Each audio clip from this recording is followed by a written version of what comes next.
ಅಥಣಿ ವಕೀಲರ ಅಧ್ಯಕ್ಷರಾಗಿ ನ್ಯಾಯವಾದಿ ಎ.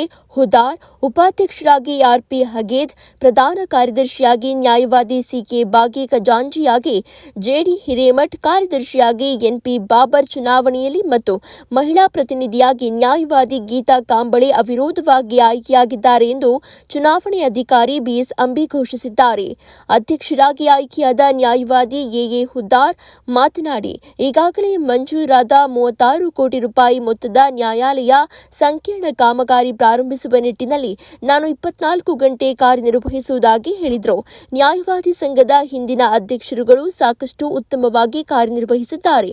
ನಾನು ಕೂಡ ಅವರಂತೆಯೇ ಸಂಘದ ಬೆಳವಣಿಗೆಗಾಗಿ ಕಾರ್ಯನಿರ್ವಹಿಸುವೆ ಎಂದರು. ಚುನಾವಣೆಯಲ್ಲಿ ನನ್ನ ಗೆಲುವಿಗೆ ಸಹಕಾರ ನೀಡಿದ ಹಿರಿಯ ಕಿರಿಯ ವಕೀಲ ಬಂಧುಗಳನ್ನು ಅಭಿನಂದಿಸಿದರು. ಉಪಾಧ್ಯಕ್ಷರಾಗಿ ಆಯ್ಕೆಯಾದ ನ್ಯಾಯವಾದಿ ಆರ್.ಪಿ. ಹಗೇದ ಮಾತನಾಡಿ, ನನ್ನನ್ನು ಆಯ್ಕೆ ಮಾಡಿದ ನನ್ನ ಸಹೋದ್ಯೋಗಿಗಳಿಗೆ ಚಿರಋಣಿ ಎಂದರು. ಅವರು ಎಲ್ಲಾ ಹಿರಿಯರ ಮಾರ್ಗದರ್ಶನದಲ್ಲಿ ಕಾರ್ಯನಿರ್ವಹಿಸುವೆ ಎಂದರು. ನ್ಯಾಯವಾದಿ ಎಸ್. ಪಾಟೀಲ್ ಮಾತನಾಡಿ, ನ್ಯಾಯವಾದಿ ಸಂಘದ ಚುನಾವಣೆಯಲ್ಲಿ ಹಿರಿಯ ನ್ಯಾಯವಾದಿ ಎ.